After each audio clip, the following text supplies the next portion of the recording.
Welcome to Unfuck Your Brain. I'm your host, Cara Lowenthal, Master Certified Coach and founder of the School of New Feminist Thought.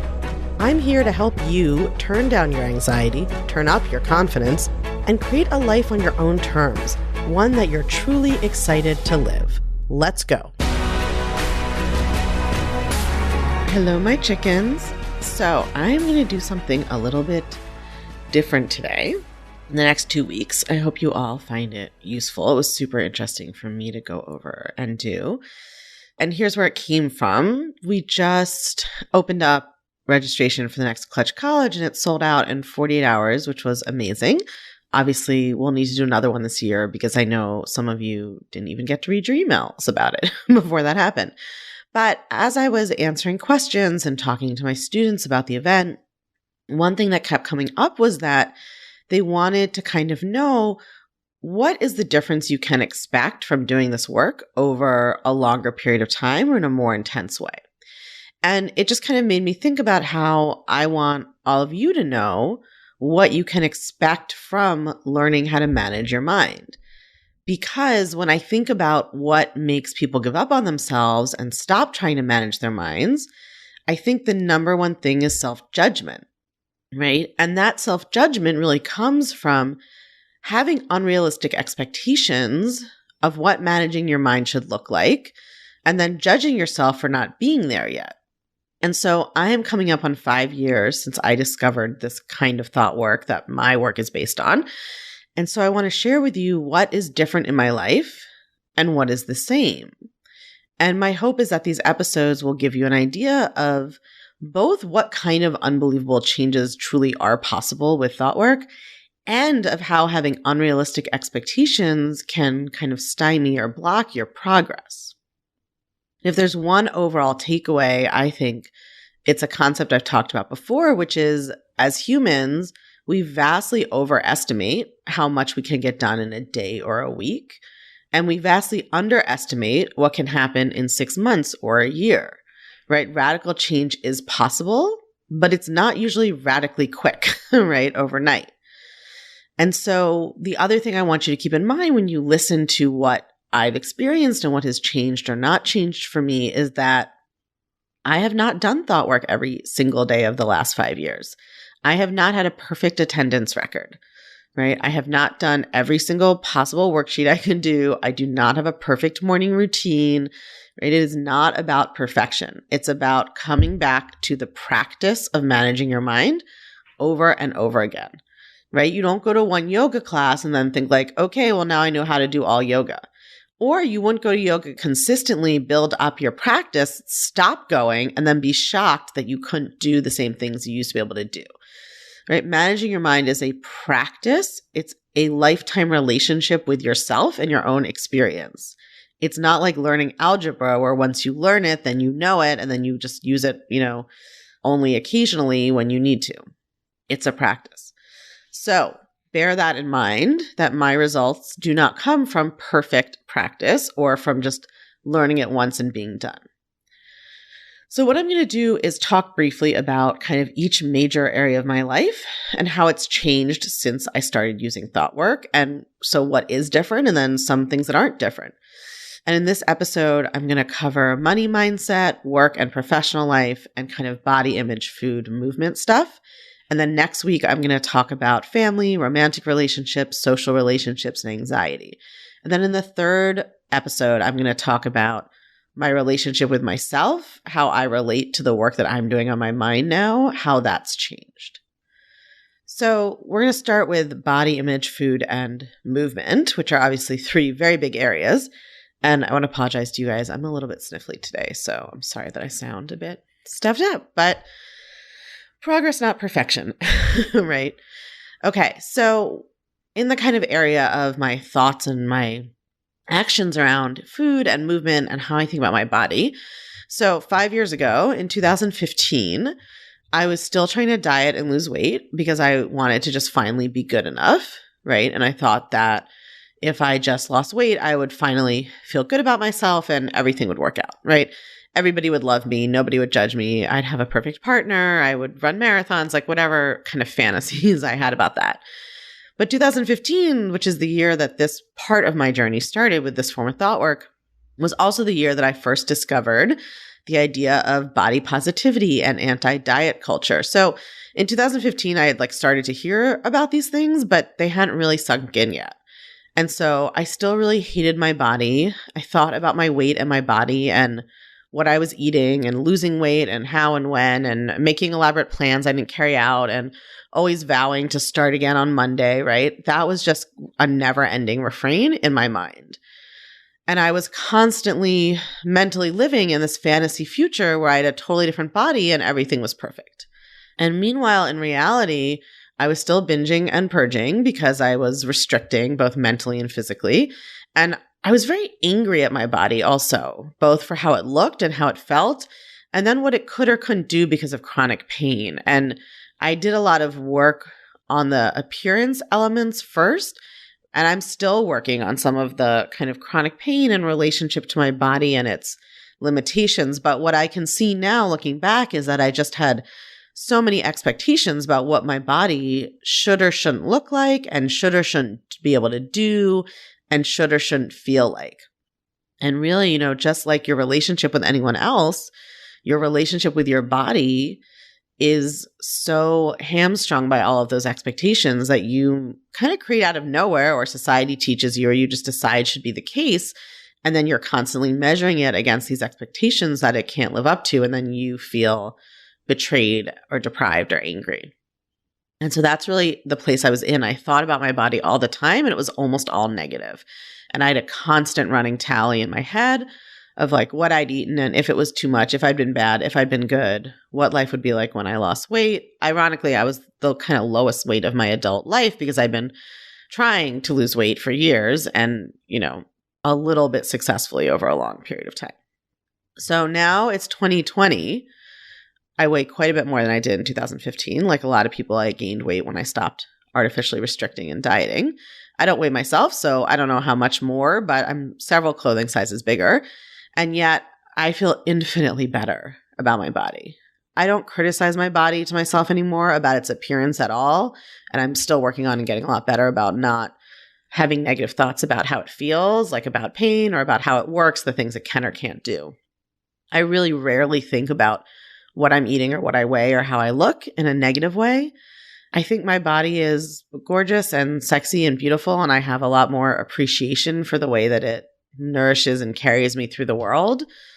I have less pain, I have more mobility, and I accept my body's abilities and limitations more. And I think that's a couple of reasons. One is that I have so many fewer negative thoughts about it, and I think that the relationship between our kind of negative thinking about our bodies and chronic pain, that there's a relationship there. Also, because I've accepted what my body actually is like, I'm able to find movement that I can do in this body rather than believing my body should be different and it's wrong and then not looking for what I can do. So now I lift weights twice a week with a trainer. I'm stronger. I'm more able to stick with things like physical therapy. And I understand my pain in a very different way. I now understand it as a neurological pattern and a window into my emotions rather than a sign that something's wrong with my body and it's broken. Now, very occasionally still, not all thought patterns go away forever. It's not all dogs go to heaven. My brain will still light up with a hey, if you just lost weight, that would solve all your negative feelings circuit. That circuit still exists in my brain. But it's rare and I know not to buy into it when it does. And most of the time I just don't think about what I'm eating or my body, and I have so much more time and energy for other things.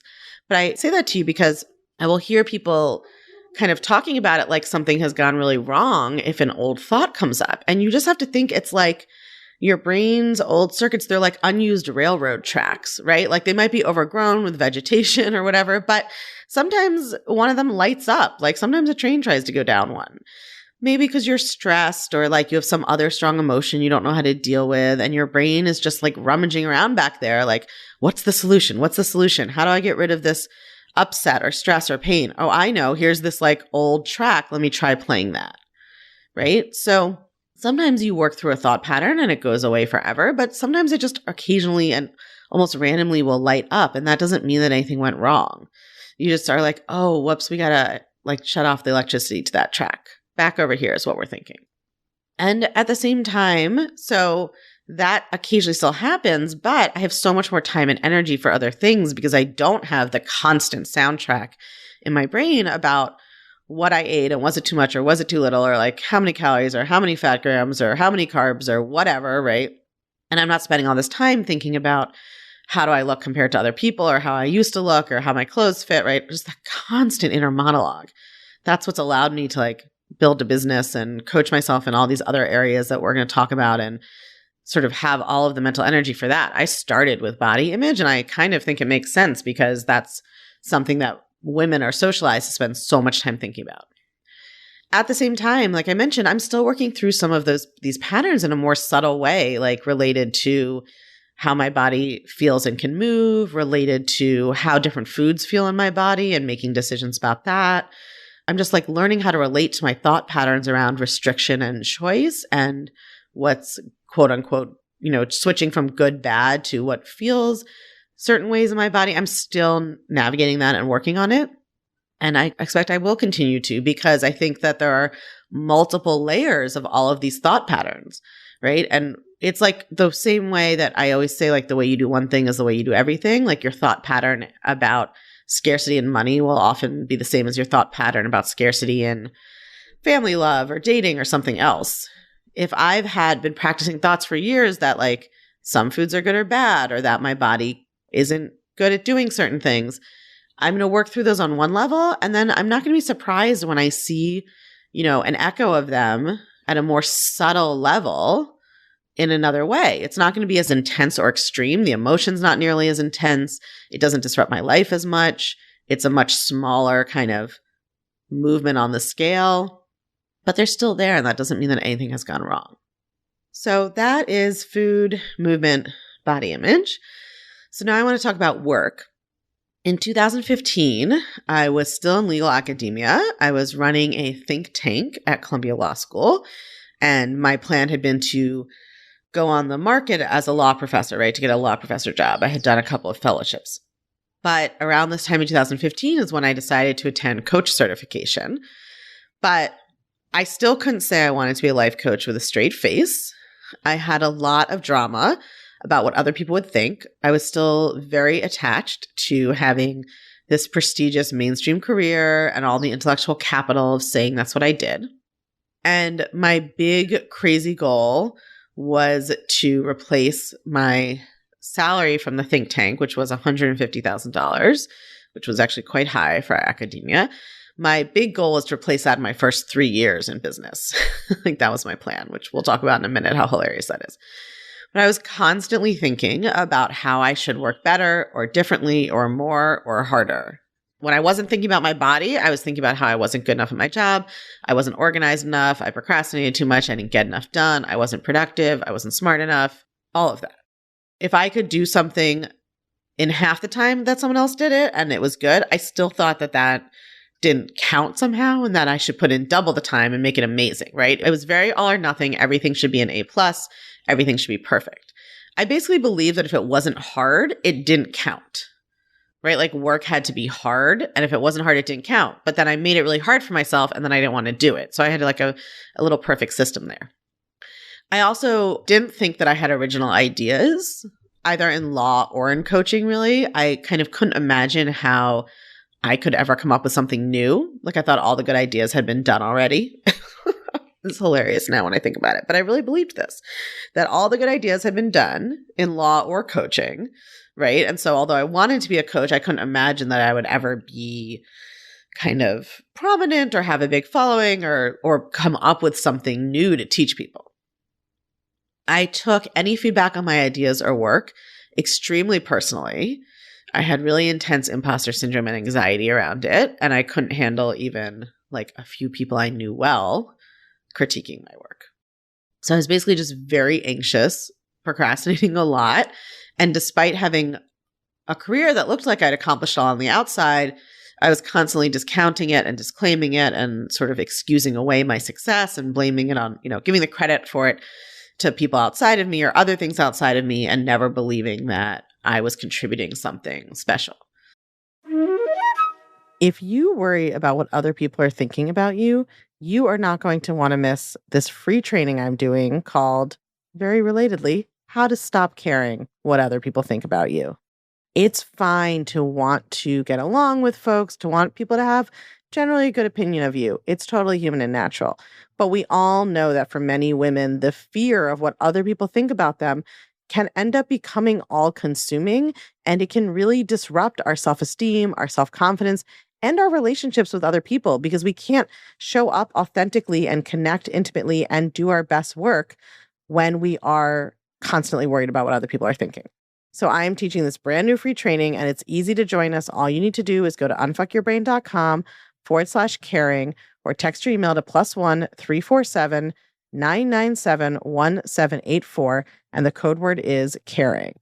It's happening June 6th at noon, but there's always a replay, so make sure you sign up. You are not going to want to miss it.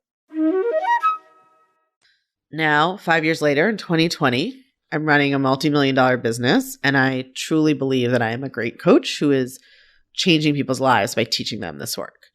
I'm providing 2 full-time employees, right, with their salaries and their benefits and 401ks.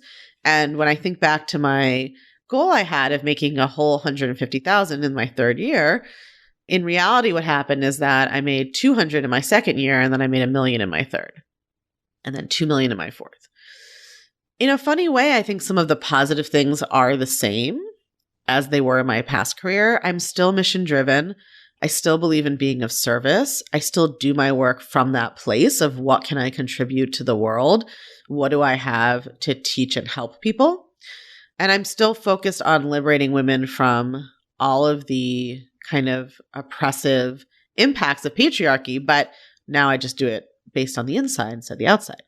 I also still am a human, and I have to manage my mind sometimes to focus. No, my brain wants to procrastinate on doing new things or things it thinks are hard. I have the total flexible freedom to set my own schedule, and that is a blessing and a curse, right? It takes a whole extra level of organization and self kind of discipline. I don't procrastinate nearly as much, but my brain still wants to. I still have the echoes of those thoughts, right? Again, you're like hearing a common theme. That neural circuit isn't completely dead. It's just much quieter, and I don't listen to it anymore. That's what I've learned to do. I also find now that I'm actually working less and more efficiently. I used to sort of, especially as an academic, much like being self-employed, your work can extend to take up all your time. And most academics work all the time because they also are kind of self-structured other than like their teaching, but with their writing and their work. And there's an infinite number of things they could be working on. So as I've gotten better at sticking to my calendar and working less and more efficiently, now I have a whole new area of thought work to do, which is around how to spend my free time. And that's actually, I think, a place a lot of people have trouble. I'm going to do a whole episode on that. I think a lot of the buffering and numbing out we do is because we don't know what to do when we do have free time. But all of that is to say, sometimes what happens is you solve one problem in your life and it opens up a new problem. And I think that's a beautiful thing. It's like I've solved one thing. Now I have this new way to grow. I have this new area to explore, a new place to evolve. I've also finally just come to accept that however much I think I do or I don't work, that's just a thought. Like my thoughts about how much I work are really irrelevant. The results speak for themselves. And that's true whether your results are amazing or your results are lackluster, right? Always look back at the result in your model. Like what result are you getting? And that tells you everything you need to know. And I spent a lot of time having drama around my own opinion of like whether I was working hard enough or working enough or whatever else until I just finally realized who cares? What's my result? Okay, I have this business that I wanted to have. I'm reaching my goals. I'm teaching all these women that I wanted to teach. Like if I'm getting the result I want, then my opinion about whether I'm working enough or not is really irrelevant. And that's one of the things that I think I have come to see as I have gotten farther in this journey is like, yes, I could change my thought to say that I work hard. And I've worked on that some. But also sometimes you just learn how to not engage with a thought or decide that it's irrelevant. Like now my thought is just like, I know, brain, you never think that I've done enough or that I always could work harder. I always could be more organized. Your opinion's just irrelevant. Like, I don't care. I'm getting the result I want. So that's all that matters. I really no longer worry about being qualified to do my job, which I had as an academic, but also when I started coaching. And I really believe now that I've created a unique body of work that no one else could create. That's something that always felt like it was missing when I was litigating. And I had a little bit of it as an academic. But then of course, when I started coaching, I had all the same thoughts of like, all the ideas are taken. There's nothing new I can come up with. And I believed that for the first year or two. And so I didn't create anything all that new. And then as I started to change that belief, now I really believe I'm creating a unique body of work that no one else can create. And I think the final thing that has changed in this area for me is that I'm willing to let what's easy be easy and what's hard be hard. Like, I don't believe everything should be easy, but I don't believe everything has to be hard. I used to make everything hard, and now I am much better at just letting what's easy be easy and dealing with it when it's hard, but not believing that I need to make everything hard just to sort of prove that it's work or that I'm good enough. Okay, so the last topic that I want to cover on this episode, which kind of relates to the work, is money. Because in 2015, I did not in any way, shape, or form believe that I could make as much money as I wanted. And I don't think I believed I really had anything to do with how much money I made. Like, that was something that was decided by someone else. Right? I believe that money was something I got from a salary that someone else decided, and that given my abilities and interests, kind of the most I could ever make was like low six figures as an academic. I also believed I was bad at math. I was bad with money. I didn't understand business, like that all these things were kind of inherent. It was very fixed mindset. Like, these are things I'm bad at and don't understand, and that's how it is. And I didn't really want to identify with being an entrepreneur because I had a lot of thoughts about people who made money or wanted to make money or had businesses. I had a lot of negative judgmental thoughts about that. So when I was going through master coach training, I've talked about this before, I was very intense with my teacher about how I didn't identify as a businesswoman or an entrepreneur. And I still don't know how she didn't murder me during those coaching sessions, but I was like so committed to that because of all the judgmental negative thoughts I had about people who make money or have businesses. Even though we all live under conditions of advanced capitalism, we all have to make money one way or another, right? But it was somehow in my brain like, okay, to get it as a salary. But if you tried to make it, then that was sort of saying that you wanted to make money and you wanted more money, and that was terrible. So I wanted to be a coach, but not a business owner, basically. But at the same time, I didn't actually really want to work for anyone else. I actually wanted to have my own business. I just was having trouble admitting that to myself.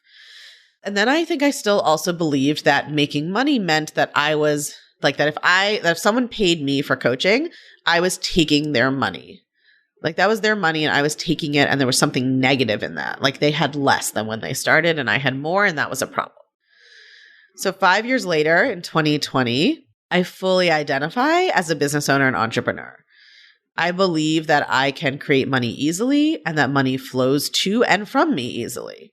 And since starting my business, I've created several $1 million in revenue already, which is an amount that I never, ever would have imagined I could earn or create.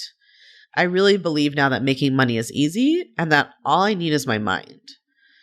And I believe that making money as a coach means that I'm showing people how to invest in the one solution in the world that actually solves any problem. And that when they invest in coaching, it's actually preventing them from wasting their money on things that don't help and won't change their lives. I've now also had access to so many other people's brains and heard their money thoughts that it's impossible for me to not see the truth, which is whether you feel rich or feel poor or feel scarce or feel abundant has nothing to do with what's in your bank account. It has everything to do with your thoughts about that number. Some things are still the same, right? I always spent fairly freely, but I used to beat myself up about that and think that I should be thriftier and more budgety and more finicky about every cent. And now I see that I'm just someone who both earns and spends freely and abundantly. And seeing money as a renewable resource and flow for me is what has allowed me to scale my business and help so many people so quickly and create jobs and hire people. Like, it's both. It's like money flows in, money flows out. It's just a flow. And rather than thinking I don't have enough and I have to hold on to what I have, because even if I don't believe you can do just one sort of, if you decide you can create money, but you're still feeling scarcity about it, like you have to hold on to it, then you can't grow your business. You don't create jobs for other people, right? It's a flow. It has to go both ways. But I also see that I'm not all the way there with my money mindset. I don't yet believe that I can make any amount of money I want. I still have ideas of what is plausible or not. So I can stretch my brain to see it's possible. I might be able to have a business that creates, let's say, 20 million in revenue and provides amazing jobs for like 50 people. Like that, I don't fully believe it, or I would have it now, but I can see that I could believe it. It's like within my kind of forward vision of possible things to believe. But I don't believe yet that I can have a business that creates 100 million in revenue or 500 million in revenue or employs hundreds of people. There's still a cap on my belief, right? I still don't believe it can truly be any number. And that's why there's still a cap on my results. And that's totally okay. It's just the next level of the work, right? And then one of the most important things has stayed the same, which is it's been very interesting in my kind of educational life until coaching. I went to private schools. I went to Ivy League colleges. There were obviously people of all backgrounds there, but some of my coaching colleagues came from backgrounds where they didn't know any business owners or didn't know anyone who had any money. And that's been, an interesting transition for them. For me, I think because I grew around people from a variety of income levels, I never thought that having money made someone happy. And I still don't. I just had all this evidence all around me in my daily life that people were happy or unhappy at every, conceivable income level, all the way from people making not that much over the federal poverty line all the way up until billionaires. Like I had sort of access to experiencing people at all of those levels. And so money is convenient. And if you're below a subsistence level, like if you can't take care of your physical needs, getting to a subsistence level makes a big difference. But beyond that, the studies show, right, it doesn't change your happiness.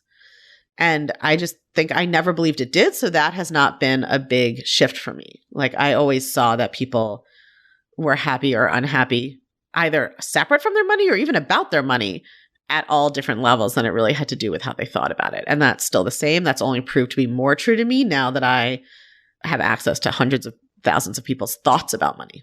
So that is how things have changed, and some of how they haven't changed for me since I started doing this work in those three areas. Next week, I'm going to tackle my family, social and romantic relationships, how things have changed in terms of my thinking about my relationships with others and how I experience those. So I will share that with you next week, my chickens. And until then, I want you to think about what your life would be like if you had a practice of thought work, not a perfect one, but just a practice that you always came back to for the next 5 years in your own life. What could you change and how could you blow your own mind? If you're loving what you're learning on the podcast, you have got to come check out the Feminist Self-Help Society. It's our newly revamped community and classroom where you get individual help to better apply these concepts to your life, along with a library of next-level, blow-your-mind coaching tools and concepts that I just can't fit in a podcast episode. It's also where you can hang out, get coached, and nerd out about all things thought work and feminist mindset with other podcast listeners just like you and me. It's my favorite place on earth, and it will change your life, I guarantee it. Come join us at www.unfuckyourbrain.com/society. I can't wait to see you there.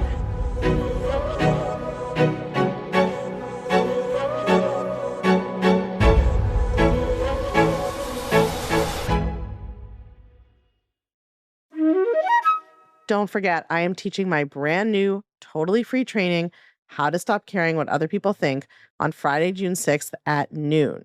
Totally fine if you can't make it live. There's always a replay, but if you can, you should come because it's going to be interactive. We're going to be doing some coaching exercises, and I'm going to teach you how to retrain your brain to focus less on what other people think about you and more on building up your own confidence so you can go out and be whoever you want to be without spending an iota of your time worrying what other people think about it. Go to unfuckyourbrain.com/caring or text your email to +1 347 997 1784. Code word is caring. I'll see you there.